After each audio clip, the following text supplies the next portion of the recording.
Welcome back. In the last session, we basically saw how to annotate different classes in different point clouds and how different IDs are being assigned to each annotation. Now, in this one, what we will do is close this project, okay, and head over to our project window.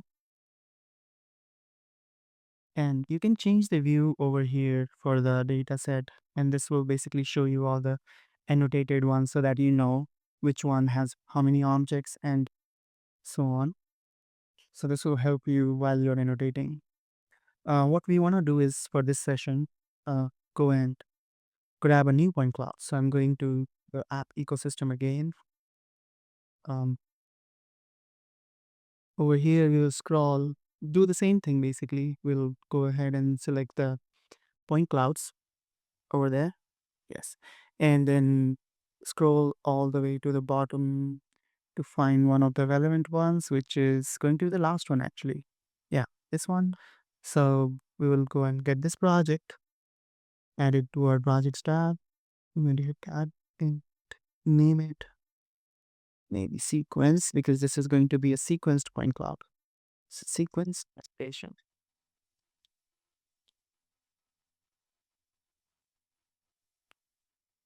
All right, so our project has been loaded. We'll head over to project section and find that our new project is added here. It has 108 clouds or episodes, right? I'm going to open the data and click annotate on the top. Now, this window will be a bit different than the last one that we saw. So you'll see a lot of different windows added to this viewer. Again, we'll head back to the projects and just make sure the definitions are added again, the class carb, and I'll just assign a hotkey there. And then you can add a new class. Let's call it cyclist. Save. And there was one more train, right? You remember the kitty days of data set. This is the same data set. So I'm just going to name it train and assign it a color and save it. Now, so once the classes are added, I'm going to go back to the data set, open it again, and start annotation. Now the same window appears again. I will go through what each viewer is. We already know the main viewer and the side and front. This is a camera view, right? This is a camera view. You can click and drag it around. You can see, if you zoom in, you can see a lot of different cars parked around the side. There's a train or tram, and there will be some cyclist appearing soon as we move through this recording. So you see, this is a, a set of episode that this data set contains. You can just click on next frame button, and it will basically take you ahead in the sequence. Notice that it's not all the sequences are related to each other. They are basically recorded one by the car. You can also hit play, and it will start playing it like a video. And I'll just pause it and then grab the scrub bar back to the front. And it also again lets you use the keyboard. Okay. Now what I'm going to do is head ahead in this frame just to see if I can find the cyclist. There we go. That's the first one. Do you see that? That's the first cyclist, and that's the other one. We can go ahead in the time and make sure that they are closer to us. And also if we can see them in the main viewer. So let's try to, that's the front of the car, right? There are some cars parked on the uh, left side, so you can use that as an anchor. I'm going to go ahead on the side, on the right side of our viewer, and see if I can see those cyclists. Go ahead in some more frames so that the cyclists are closer to us. Remember, closer point clouds are denser, so it will be easier for us to find them there. There we go. So it's close to us, close to the car. The other one is still a bit far, but we should be able to see it. Uh, if you see closely, you will be able to find the cyclist there. There we go. That's the first one, right? And if you go ahead and see on the road, there is a second one. It has a sparser point cloud, but we can still see it. There's a tram ahead that you can see in this main viewer, also in the camera image. Yeah. So as we can only see from our car angle, we are not able to see the entire tram, but we can try to annotate it as best as we can. We can increase the size of the point cloud just to get a better feel of the objects around us. Okay, that's the second cyclist. Great. That's the first one. We will try to label these, but before we do that, what I would like you to do is try to annotate some cars. Okay, so I'm going to change back the size of the point to 1, and I don't want to annotate it actually over here because I don't see any cars in this frame on the side. So I want to go back uh, to initial frames. I can use that scrubber to go to the 0th frame. And now I see some cars. I see actually 3 cars top right beside our ego car. Okay. So I'm going to try to annotate these 3 cars. Okay. Let's start with this first car. I'm going to hit the cuboid. All right. Select the cuboid, place it on the cars, and then scroll away in the top view. Make sure our front handle aligns with the front of the car. Drag the rectangle.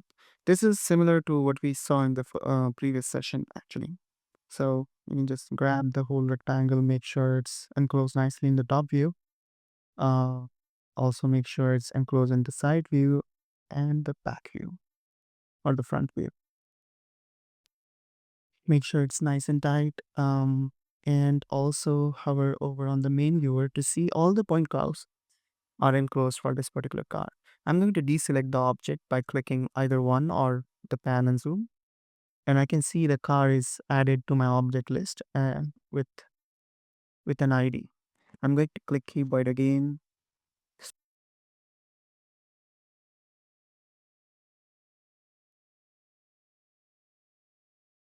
All the 3 cars seem to be enclosed nicely.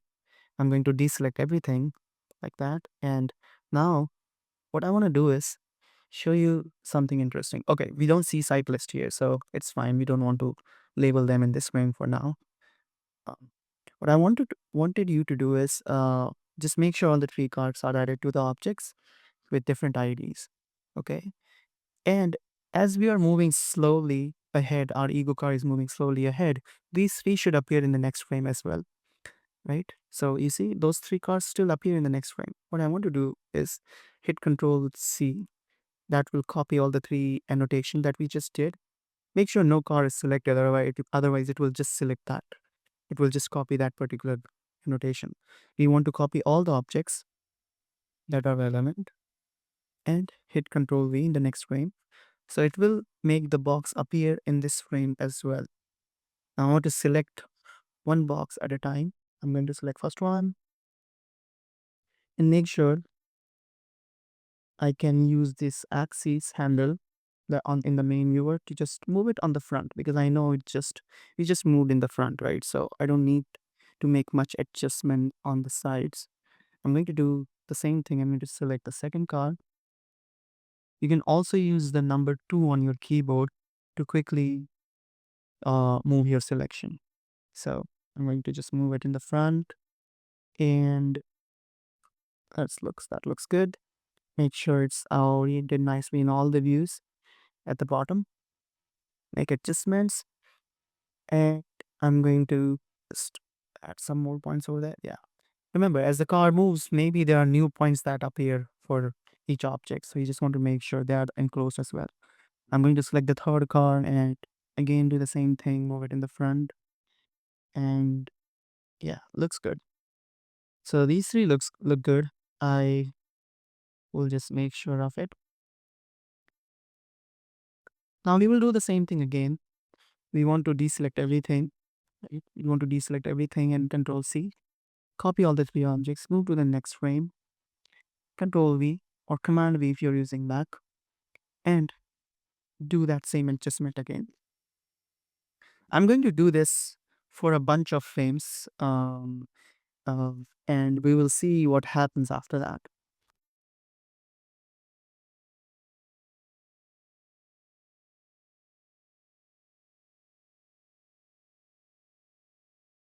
I think we are almost done.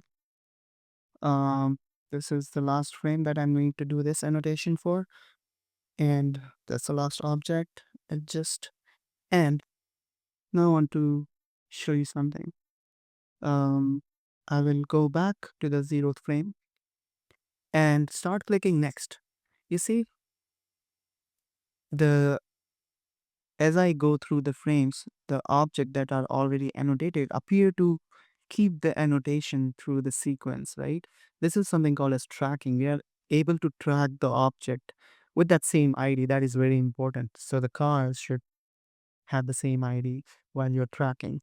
Now, once you're done with that, I'm going to try to find the cyclist actually. I want to show you how to label small objects in the scene. So I can see the cyclist in this frame. Maybe we can skip a bunch of frame more, or maybe you can use this one actually. So I'm going to hit cuboid, click on the cyclist. Okay, make sure the right class is selected. There we go. And make the, okay, let me select the box again, put it on the another one. So I haven't made adjustment yet. Just putting both of them there. I'm going to make it cyclist. Click on the arrow again and then select the first one to make sure it's nicely enclosed. Okay, from the top view, I can see the cyclist around there. Okay, that looks good. While I'm doing this, I also keep an eye on the main viewer just to make sure that I'm using the right directional sense. Okay, so all the views have enclosed the cyclist. Great. And I can see the points. Okay, I think I skipped that frame. So let me go back to, where did it go? Yeah, let me go back to the 88th frame. That's the one I was annotating. So I think I have annotated this cyclist nicely. What I'm going to do is make sure all the points are enclosed and move on to the next one. Uh, Go ahead and select the box using number 2, and then make sure in the top view you are getting the orientation correct and enclosing the points relevant to the cyclist. And then also in the side view and the front view already looks good. So, oops, yeah. So in the 80th frame, I have annotated both of the cyclist, and you can just click on around each cyclist, double click around each cyclist like that, and hover over it and see all the point and all the points are enclosed within the cuboid that you just added. And also obviously make sure of the right class being selected. I'm just going to increase the size of the points a bit just to show you that you can even use larger point size for sparse objects. You can also actually try to hide the cuboids like that. Um, I can select this object again. Hold on. Let me deselect this. Select this one and hide the cuboid for this. You can actually see all the points around cyclist are colored purple, which is the class color. And you can do this for all the next frames, so you'll be able to track the cyclist as well in each frame. Now this basically marks the end of our learnings for Supervisely. It's a nice tool. You can give it a try. In the next session, we will cover the next tool, which is Segments AI. It is it has some more features on top of this, and we will see each of them.